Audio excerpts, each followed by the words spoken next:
Hi, I'm Nancy. And I'm John. And we are J&N Travels. On today's J&N Chatter, we're going to discuss how much money we usually take when we go on a vacation. Yeah. So we start out, I think we usually try and pay off as much as we can, either for a land vacation or a sea vacation. We try and pay as much upfront money as we can. Right.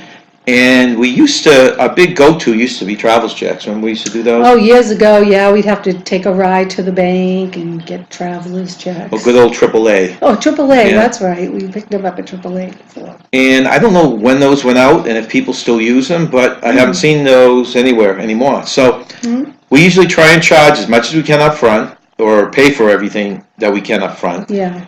And then we usually settle on around, would you say about $300 in cash, I think, with us? Yeah, 300 usually. So we take 300, hoping not to use it. Usually we go through the process of charging as much as we can on vacation. So now we've paid for whatever we could up front, and we've paid for whatever we could on the ship with our charge card. And then the extra stuff, like what, tipping? Tipping. If we did the casino, which we don't do that often. Yeah. Anything on the island. Right, and yeah, pretty much not much. We really don't need cash for much. No, I remember when we went to Bermuda, we were able to charge everything. Yeah. Remember the shops? Yeah. And there are some islands you can charge stuff, but for the most part, on the island, cash is probably the best way. The uncomfortable part's if you do an excursion away from the ship. Ship excursions or land excursions, if you go on a land trip, you can pay for in advance with a credit card. Yeah. But sometimes if you hire someone from the island, you have to pay them cash. Yeah, that's true. Yeah. And that can get uncomfortable because sometimes that can be $100 or more a person, and we don't carry that much cash around.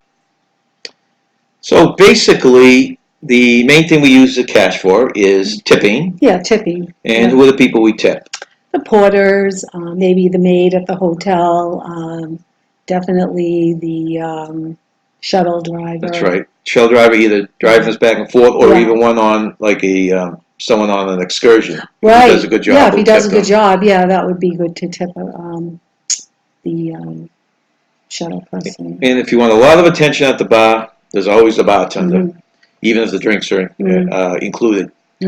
So that's the main thing, tipping. Or the tour guide, that's what I'm trying to say. Tip a tour guide, that would be nice if someone that you booked a tour with did a really good job on the tour. It would be a good idea to tip them. So the tipping, the cash, sometimes to pay for an item. Every now and then excursions, even though that we like to pay for in advance. Casino, I think that covers most of the stuff we pay cash for, right? Yeah. You know, not much. Stuff odds and ends, but right. Yeah, not much. So usually it's $300 in cash we take. More often than not, we come back with some money from that. Right. You know, if it's a good trip, then we only spent $100 in cash, and everything else was prepaid or charged. Right. And that's how we do it. Be interested to see how some of you guys, how much cash you take on a trip with you, and how you spread the spending around. So please leave a comment below. And thanks for watching. And remember, stay young and have fun.